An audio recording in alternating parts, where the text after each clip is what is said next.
Welcome back. We are continuing with this problem solving, especially in the section of electrodynamics. We'll just focus on a few question papers and just to enlighten one another in terms of how best can we answer questions in this section. Here is a question, latest, question number 9. It says the simplified sketch below represent an AC generator. W, X, Y, and Z are labels of the main components. Now, they are telling us to say, okay, first, write down the name of component W.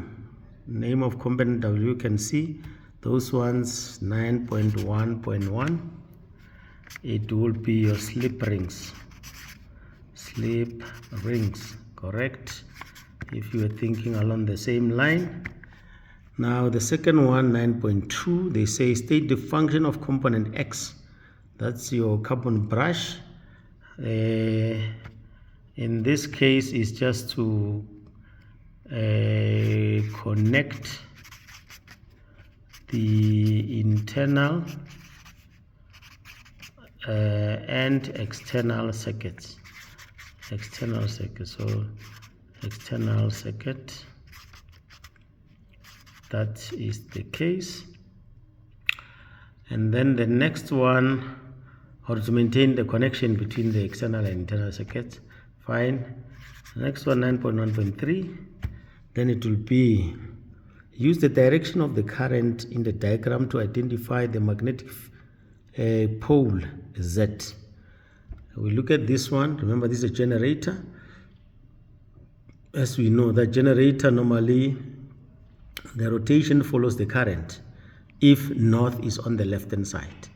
So, and if north is on the right hand side, the rotation will oppose the current, or current will oppose the rotation. Fine. Here the current is moving clockwise and the rotation also is clockwise. Therefore, Z should be the north pole of the magnet. Simple, just tell that north pole in this case. Fine. 9.1.4 comes this one suggests the reason as to why the pole pieces are curved as shown in the diagram. Why do we use curved magnets?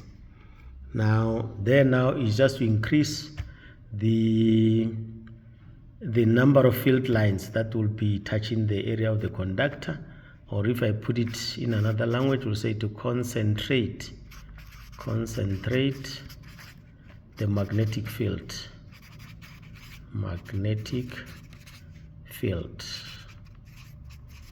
That's why we use the curved magnets. Moving to 9.1.5, write down one use of AC generator in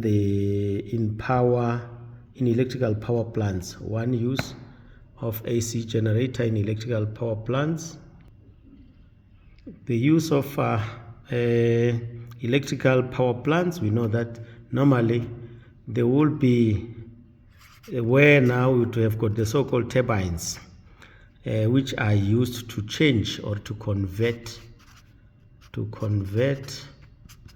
your mechanical energy or kinetic energy, mechanical or kinetic energy, or mechanical or kinetic energy into electrical energy. That's what is happening there in those power plants. So fine. In the kinetic energy, that's where now they use like your waterfalls falling from that height. When they get there, now they use that kinetic energy to turn the turbines, and then electrical energy will be induced. The next part of this question says to us, you are given this one now, the main voltage supplied at 2 ohms changes direction constantly at 50 cycles per second. This is frequency of 50 hertz. Yes. Then you are given a diagram. The graph below shows the change over one cycle. no problem. Calculate the time P shown in the graph. This is half of the period. Now we can just say, my examiner, I know that the full wave is a period, the time taken to complete the wave, then the half of the period, the half of T, which is the period, will be the same as half of 1 over F, which is your frequency. This will be the same as now half multiplied by 1 over 50. Therefore, this will give us 0.01 seconds.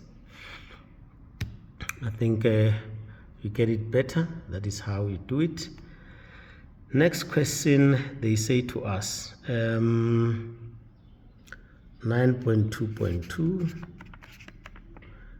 and they saying, use the information given to determine the root mean square current delivered to an appliance with a resistance of 200.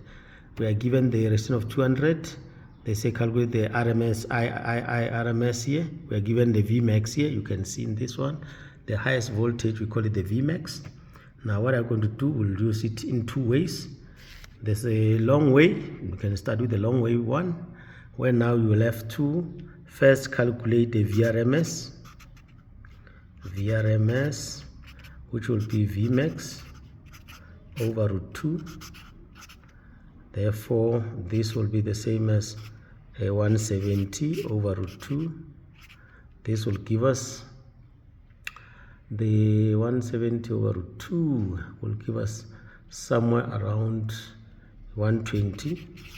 If you use your calculator, 120.21 volts. Now, but we need the IRMS. We use the Ohm's law, VRMS over IRMS. Therefore, in this case, resistance is given is 200, will be the same as now 120.21 divided by IRMS.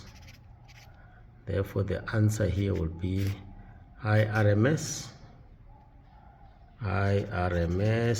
equals to 0.601. 01, just say 0.60. In this case will be fine. That is your IRMS. Very easy. But now one learner can say, I can use it differently. In this case, I can apply the simple method.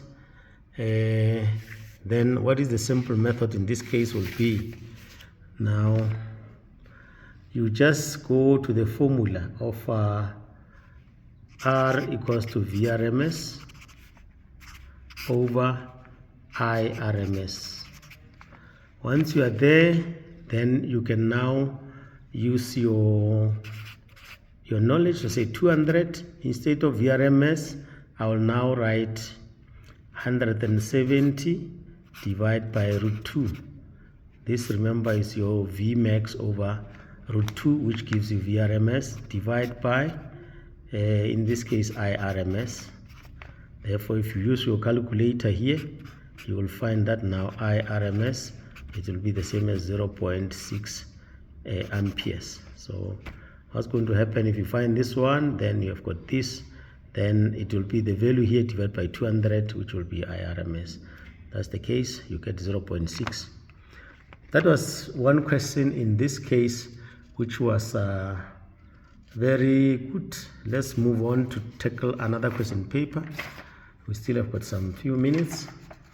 Another one will be this question paper now. They say to us, a coil is rotating. In this case, a coil is rotated anti-clockwise in a uniform magnetic field. The diagram below shows the position at the instant the coil lies parallel to the magnetic field. Now, what type of a generator is illustrated in the diagram? Is it DC or AC? You can see, then we know that if we see these slip rings, therefore is an AC. And we know that, oh fine, 10.1.1, then it will be your AC. Reason, In this case, they say give reason. Then we will just say it has slip rings. Slip rings. Fine. 10.1.2. Let's check. They say to us, determine the direction of the current in segment XY when the coil is in the position shown above, right? X to Y, or this one Y to X. Remember we said if north is this side, generator and the flow of current will follow each other. Then, but if the north is on the right hand side, the generator will have to oppose the current. The rotation will oppose the current. Now, rotation is anti-clockwise. North is this side, therefore rotation of this one. The current in the coil or in this loop will be now moving from X to Y. So I hope you understand that. To say if the north pole is on the left, the rotation and the current, they follow each other in a generator. When the north is on the right hand side, the rotation is in opposite direction of the current if north is this side in a generator. If it was a motor, then rotation will follow, in this case, as long as north is on this side. I hope you get that, the difference now. Okay, in this case, they just write X to Y. X to Y. Fine. Now, determine the direction of current. Assume that the speed and direction of the rotation are constant. Draw the sketch graph of potential difference against time that represent the output of this device. Because in this case, they are not saying draw from the position that is shown in the diagram, but I will do both so that you get to know if they can say start from that position. If the answer for this one can be any of the two. If I draw from any AC, it will be something of this nature. For how many rotation? In this case, just represent 1. It's fine. It will be this one. This is the time, and this one is the volts. Potential difference in V, in volts. Fine. That's the first option. If we start anyhow, because they are not saying start from the position, but if you were instructed to start at this position, we know that when the coil is in this format is maximum, the EMF will be maximum. When it's this way, the EMF will be minimum. So then if we start from maximum, that's the option number 2 in this case. If they were saying start according to this one, then I will now draw sort of a cosine graph, because they start from maximum to minimum at 90, and then you go this way. This will be the rotation now, the graph, if we start from the position as indicated in this one, because it means that now I'm starting from maximum to minimum at this top, and then going again to maximum on the other side, and then just like that. I hope you understand the difference between the two graphs. Here we start from 0 position. It's like when the coil, if there are magnets like this, north, maybe south, then the coil is just in this way. Whereas here, we are starting from when the north is this side and south is this side. Therefore, we are starting from when the coil now is in this case, where now we say the field will be perpendicular to the area of the conductor. Therefore, the phi will be maximum in that case. Hope you understand the two. Fine, let's go to calculations now. They say to us, let's go to calculations. They say the municipality of Drakensberg implements a power cutback in the area. As a result of the cutback, the RMS voltage drops from 220 to 200. Now 10.2.1, calculate the peak voltage. That's your Vmax during the cutback when the voltage is 200. Therefore, we'll just say the formula in the formula sheet, saying Vrms equals to Vmax over root 2. We are calculating the peak, the maximum. This is 200 equals to Vmax over root 2. That's our substitution. Therefore, Vmax, if you use your calculator, you'll find that is 282.84. I hope it's not that difficult. In this case, we come to the last question of this 10.2.2, they say to us here, listen to the question. A certain electrical appliance dissipates 1200 watts. Remember, that one is average power when it is operated at 220 volts, which is also VRMS. Calculate the power at which it will operate during cutback. Meaning that what will be common between these two scenarios is that we are using the same appliance. So the resistance of this appliance will be the same when the voltage is 220 and when the voltage is 200. I think that's where the secret in this question lies. So let's find the resistance with the 1200 and 220 volts.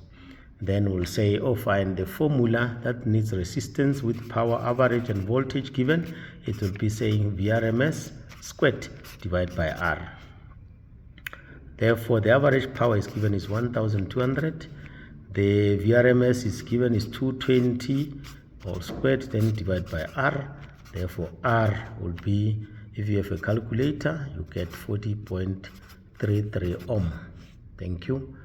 Now, we say, because it's the same appliance, the resistance will be the same.